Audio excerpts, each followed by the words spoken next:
Kuha lang tayo ng tubig kasi hindi ako makatulog pag hindi ako punas-punas o ano-ano. Dito tayo kukuha tayong tubig.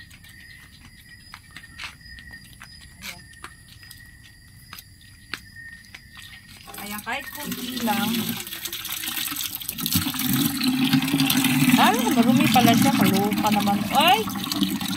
Idilig na lang natin. Andito yung mga sibuyas ko. Ang sibuyas namin. Ganun. Actually, nadiligan na to. Lagi ito nadidiligan. So, tuwing magsasaing. Yan. Tuwing magsaing kami o mag-ugas ng isda. Katatanim lang nito yung mga 1 week pa lang. Pero buhay na siya. Ayan, kuha tayo tubig dito ulit.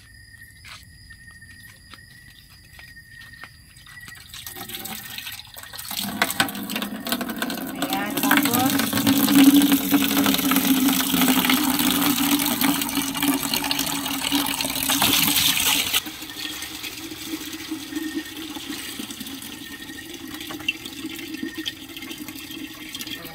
so, ito yung tubig na inigib natin sa balon.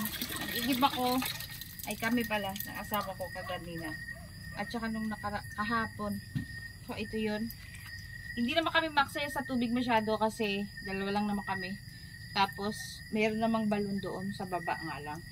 So, ito na yung gagamitin ko. Kaunti lang kasi linis-linis lang ng katawan para masarap ang tulog. Nandito tayo.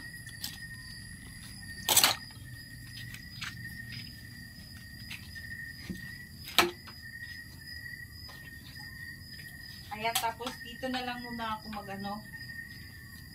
Kasi nangangati ako eh. Dami ko kasing ano. Ayan. Kailangan lang natin talaga maghugas ng katawan. Asa pala yung shaver na nabili mo? So, ayan guys. Ito pala guys. Ano yung tawag nito? Simula nung dumating kami dito, hindi ako nakakapag-shave ng kilikili ko kasi ang pangit na mga shaver na benta dito, yung parang kabuti, parang paganyan, pababa. Natatakot ako paano gamitin. Wala kasi, yung mga tindahan dito, walang tinda na ganito. Kaya pala walang tinda kasi ang nagtitinda ng ganitong shaver ay sa hardware. Sa hardware pa to nabili, kaloka. Sa tagal ko na dito, malapit na ako mag 1 year. Ngayon lang ako nakabili nito. Kaya, this is it. Magsishave tayo ngayon. Di katulad sa Maynila, kahit sa ang mga maliliit na tindahan may shaver. Dito sa, ano yung hardware.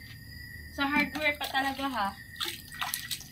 Ayan. So, kailangan, katawan lang naman. Kunti lang. Masyadong mataas.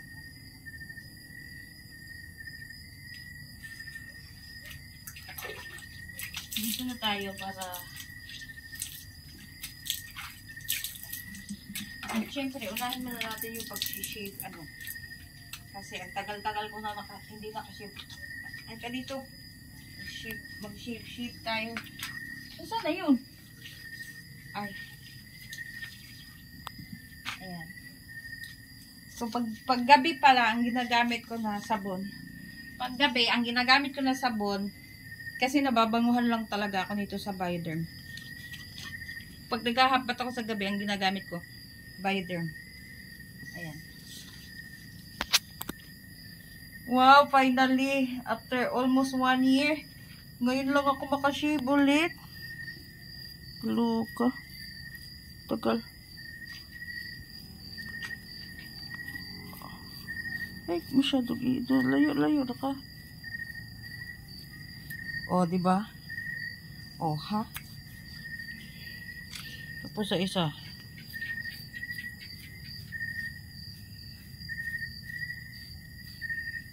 Parang hindi naman tumatalab. Joke-joke lang ata ito.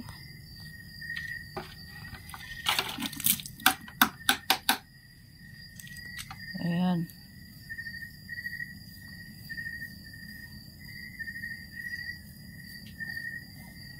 Hindi talaga siya natalab. Joke-joke lang talaga ito. Ay, masyado ng...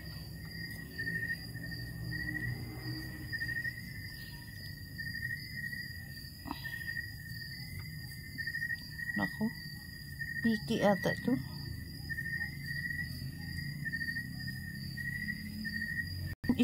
Almost 1 year. Ngayon lang ako makapag-ahit ulit, oh. Kaya parang ang dami-dami na hindi na siya nauubos halos. Pero meron, oh. Sobrang hahaba na. Aray, patay! Nasira! Nasira! Gagi! Walang hiya. Sabi ko na nga ba, piki eh. Tingnan nyo. Oh. Oh. Ay, na ano lang pala. So, natatanggal pala. Ito, nakakaloka naman. At, yun, hindi ako marunong magkabit. Paano ba? Di, naputol ata eh. Naputol eh. Oh. Ikaw nga.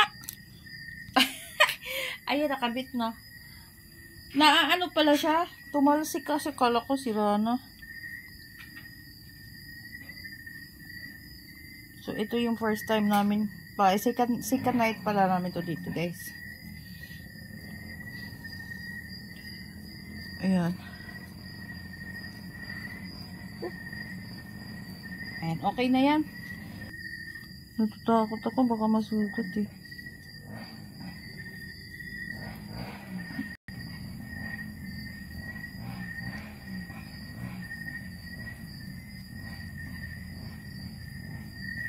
Ayan, okay na yan. Basta nabawasan lang siya. Kasi ano, ayan. Ay, basta natin yung ati. Ano, flower. Tabi.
Sobrang init talaga ngayon eh.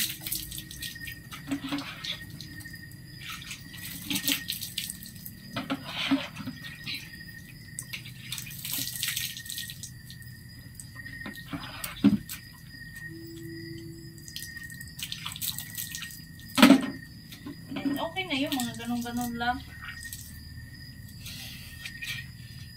Ayan. Asa mag-towel ko?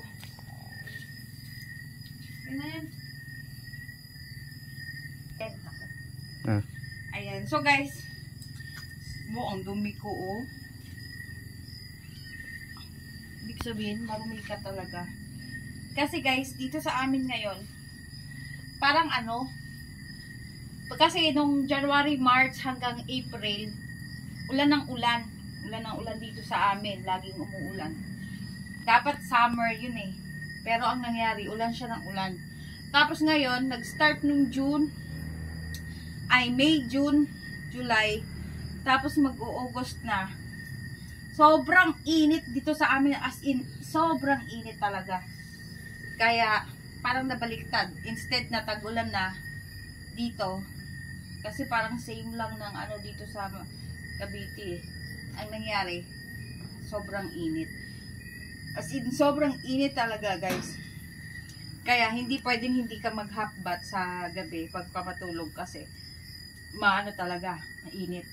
Kaya, tawag dito, dapat mag-half bath ka talaga. At saka, ano tawag dito, yung doon sa, sa bahay, pag natulog ka sa gabi, talagang papawisan ka, tagaktak talaga ang pawis mo. Hindi ka tulad dito sa bukid. Siguro kaya malamig. Kasi, wala pa siyang dingding. Ayan. So, wala pa siyang dingding, kaya malamig. Pero siguro kung may dingding na dito, baka, ano na rin, yung, malamig, mainit na rin. Kaya, parang nagustuhan ko na lang dito matulog dahil nga malamig siya. Tapos mag-hotbath ka pa. Siyempre, dahil sobrang init, nagtatrabaho kami sa bukid, no. Kanina, nag-ano ako naggamas ako ng damo.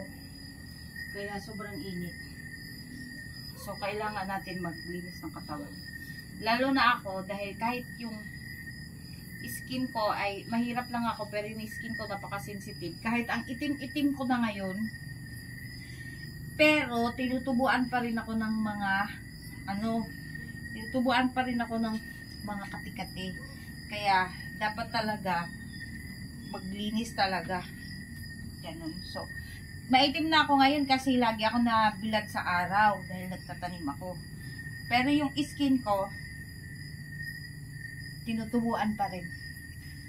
So, hanggang dito na lang guys ang ating video for today. Ayan, ang dami kong video, no? Thank you so much for watching guys. At ito na nga yung pagbabalik ni Chubby. Very much active na on YouTube again.